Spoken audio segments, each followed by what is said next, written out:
BJP mission 2024 को लेकर खासा सक्रिय नजर आ रही है। यूपी में बीजेपी का खास फोकस है। इसी कड़ी में बीजेपी ने उत्तराखंड के पूर्व सीएम त्रिवेंद्र सिंह रावत को यूपी की 5 लोकसभा सीटों का प्रभारी बनाया है। इसी के मद्देनजर त्रिवेंद्र सिंह रावत यूपी के दौरे पर हैं। आज त्रिवेंद्र सिंह रावत आजमगढ़ पहुंचे, जहां वो मीडिया से रूबरू हुए और इस दौरान उन्होंने मोदी सरकार की उपलब्धियां भी गिनाई। साथ ही विपक्ष समेत कांग्रेस और राहुल गांधी पर जमकर निशाना भी साधा और पूर्व सीएम त्रिवेंद्र सिंह रावत से नेटवर्क 10 संवाददाता ने खास बातचीत की है। सुनिए क्या कुछ कहते हुए नजर आए हैं पूर्व मुख्यमंत्री। आजमगढ़, ऋषि मुनियों की धरती आजमगढ़, समाजवादी पार्टी का गढ़ भी माना जाता है आजमगढ़। लेकिन भारतीय जनता पार्टी के सांसद दिनेश लाल यादव ने यहां पर जीत दर्ज करके कमल खिला करके इन्होंने ये उम्मीद जगा दी है कि आजमगढ़ में अब कमल खिलेगा, जिसे आजमगढ़ के लिए ही नहीं बल्कि 4 जिलों के प्रभारी बनाए गए हैं उत्तराखंड के पूर्व मुख्यमंत्री त्रिवेंद्र रावत जी ने, और जो कि आज आजमगढ़ के दौरे पर हैं। हमारे साथ मौजूद हैं त्रिवेंद्र सिंह रावत जी। आइए हम उनसे खास बातचीत करते हैं कि किस रणनीति के साथ 2024 में हम यहाँ पे सफल होंगे और साथ ही इनका क्या कार्यक्रम है और क्या रणनीति है, कार्यकर्ताओं में किस तरह का जोश भरेंगे। आइए हम उनसे खास बातचीत करते हैं नेटवर्क 10 से। आपको नेटवर्क 10 की टीम की तरफ से बहुत बहुत धन्यवाद। सर, आपको यहाँ का प्रभारी बनाया गया है और कैसे रणनीति बनाना करके और चुनाव जीतने का? सबसे पहले तो हम उड़ीसा में जो हादसा हुआ है, आज आजमगढ़ में भी एक बस हादसा हुआ है, उसमें जो भी लोग जो मृतक हुए हैं उन परिवारों के प्रति और उन मृतकों के प्रति हम शोक प्रकट करते हैं।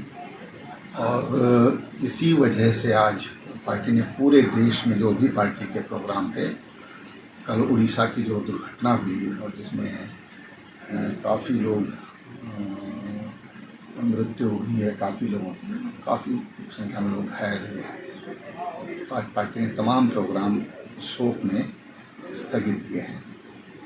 आजमगढ़ का जो प्रोग्राम होगा 8 जून को होगा।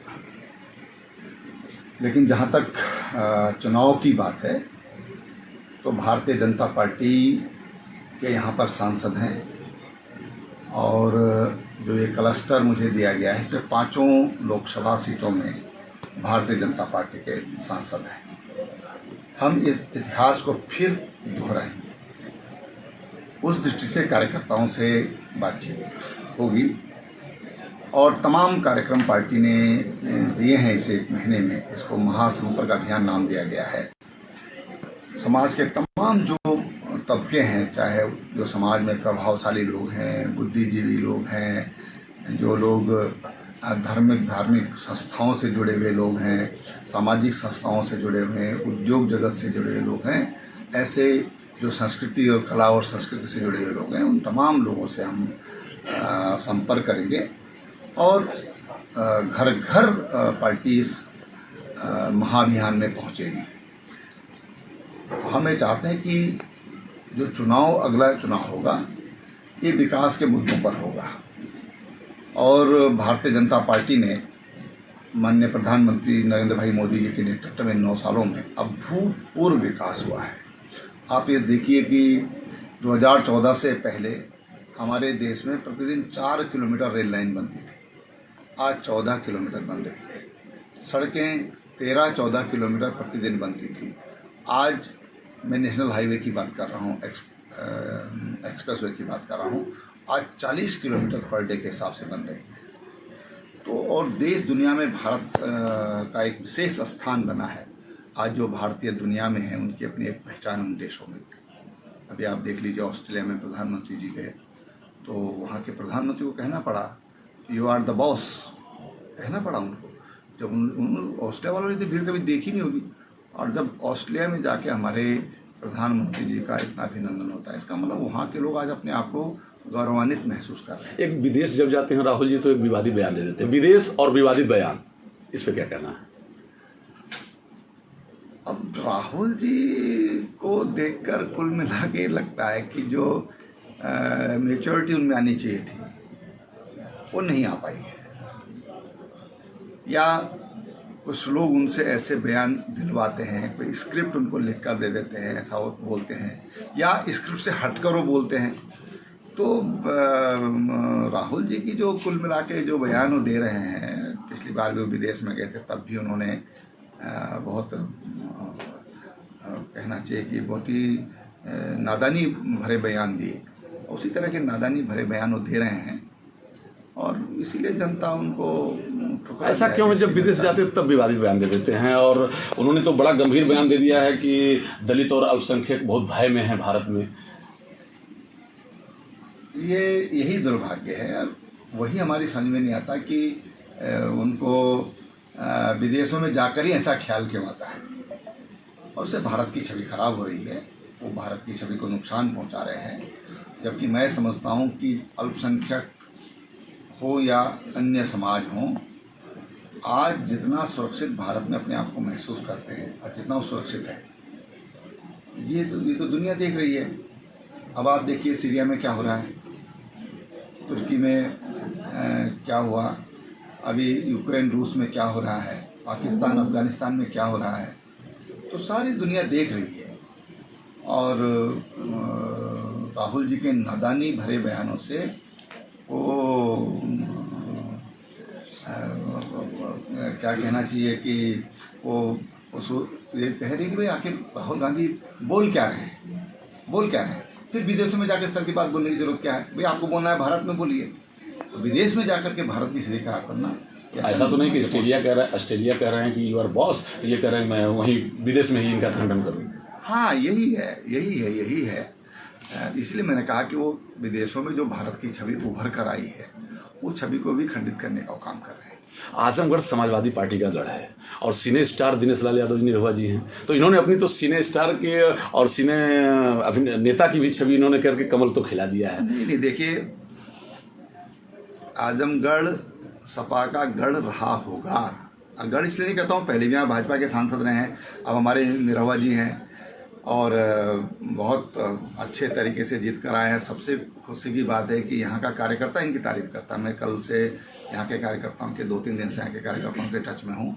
सब कहते हैं कि एक बहुत अच्छे व्यक्ति को यहाँ पर भारतीय जनता पार्टी ने सांसद का प्रत्याशी बनाया है। इनका जो स्वभाव है, जो मिलने जुलने का स्वभाव है, सरलता है, सबके साथ घुलने मिलने का स्वभाव है।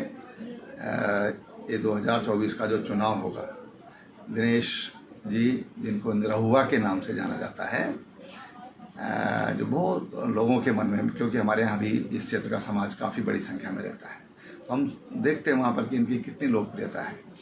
तो निश्चित रूप से इनको फिर एक बार यहाँ से। आपने इस अभियान की शुरुआत की है बाबा विश्वनाथ की धरती से, बाबा जी के दर्शन करने के बाद और प्रधानमंत्री के संसदीय क्षेत्र से, इसके क्या विशेषता? जब आजमगढ़ भी आए हैं तो भंवरनाथ में भी दर्शन करना है, तो क्या महादेव से, चूंकि मोदी जी का भी महादेव से बड़ा टाई अप है, ऐसा क्या?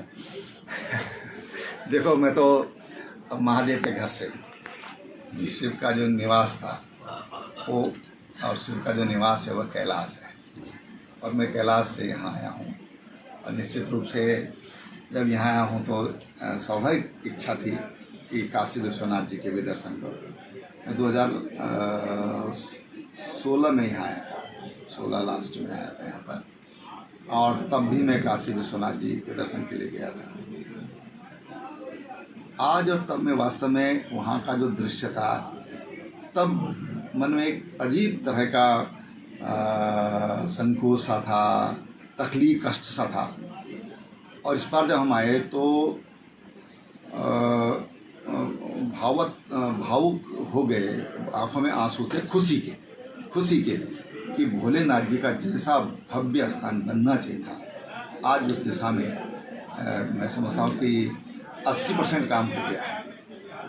और अगली बार जब आएंगे तो हम चाहते हैं कि भोलेनाथ जी का जो भव्य स्वरूप, जो यहाँ पर फ्यूचर की जो कल्पना करते हैं, भविष्य की जो कल्पना से स्वरूप हम देखते हैं। कुछ ऐसी एक बातें आ रही हैं छन करके, प्रधानमंत्री जी के संसदीय से काम कार्य आपका अभियान शुरू हो रहा है और गोरखपुर मुख्यमंत्री जी के कार्यक्रम वहाँ अभियान जाकर के वहाँ पे उनके क्षेत्र में अभियान की संपन्नता, ऐसा क्या टाई अप? बीच में आजमगढ़ है। देखो, मैं आपको एक बात बताता हूँ, 2014 के इलेक्शन से पहले मैं उत्तर प्रदेश का सह प्रभारी था। कुछ चीज़ें ऐसी होती कि जो अचानक बिना सोचे या अचानक ऐसे मन में भाव आता है। तो गोवा में पार्टी की राष्ट्रीय कार्य समिति थी, तो वहाँ पर एबीपी जो न्यूज़ चैनल है, उनके जो रिपोर्टर वहाँ पर थे, उन्होंने मुझसे पूछा कि क्या प्रधानमंत्री उत्तर प्रदेश से चुनाव लड़ेंगे। अब मेरे मुंह से अकस्मात निकल पड़ा कि वहाँ का कार्यकर्ता चाहता है कि वो उत्तर प्रदेश से चुनाव लड़े। वो भी एक संयोग था, और मैंने कोई सोच कर ये बात बोली या वो संयोग था कि वो जबान से वो बात निकल गई, न जाने कहाँ वो अंतर मन में कहाँ वो बैठी हुई बात थी जो बाहर निकल गई। तो जो संयोग है कि मैं प्रधानमंत्री जी की लोकसभा सीट में, वहाँ से मैंने बाबा जी के मत्था टेक करके वहाँ से और फिर मैं आगे बढ़ा हूँ। और कल रात को और आज रात और 2 रात मेरा संयोग ऐसा है कि यहाँ के कार्यकर्ताओं ने जो बनाया 2 नाइट मेरा गोरखनाथ जी में रुकने का कार्यक्रम बना है। अभी तो कार्यकर्ताओं ने बनाया, कोई मेरी जब हम क्षेत्र में चले जाते हैं तो कार्यकर्ताओं की इच्छा होती है, वो कार्यक्रम तय करते हैं। तो उन्होंने मेरा आवास गोरखपुर में किया। ये संयोग है और ये मेरा सौभाग्य भी है कि एक ऐसे मुख्यमंत्री जिन्होंने उत्तर प्रदेश जैसे राज्य को माफियाओं से मुक्त करने का संकल्प लिया। मुझे याद है 91 जब कल्याण सिंह जी मुख्यमंत्री बने थे उत्तर प्रदेश के, और मैं उस समय संगठन का काम देखता था, तो एक ही बात होती थी कि उत्तर प्रदेश की कानून व्यवस्था कैसे ठीक हो। उस समय कल्याण सिंह जी ने नियंत्रित किया था, और आज योगी जी उससे आगे बढ़ करके और माफियाओं का सफाया कर रहे हैं। कहते हैं कि दिल्ली की रास्ता उत्तर प्रदेश से होके जाता है और लखनऊ का रास्ता आजमगढ़ से होके जाता है। आजमगढ़ 10 विधानसभा और 2 लोकसभा है, कितनी चुनौती मान रहे हैं यहाँ पे? देखिए, तो कुछ लोग तो इसलिए अनुमान लगाते हैं कि भाई उत्तर प्रदेश में लोकसभा की सर्वाधिक सीटें हैं, आजमगढ़ में विधानसभा की सर्वाधिक सीटें 10 विधानसभाएं हैं। मैं समझता हूँ कि उत्तर प्रदेश में आजमगढ़ ही एक ऐसा जनपद है जहाँ पर 10 विधानसभाएं हैं। और स्वाभाविक रूप से जब लोकतंत्र में हम इस चीज़ को देखते हैं, लेकिन उत्तर प्रदेश का इसलिए भी कि यहाँ से अनेक प्रधानमंत्री उत्तर प्रदेश से हुए हैं, और उत्तर प्रदेश का भारतीय राजनीति में एक दबदबा है। इसलिए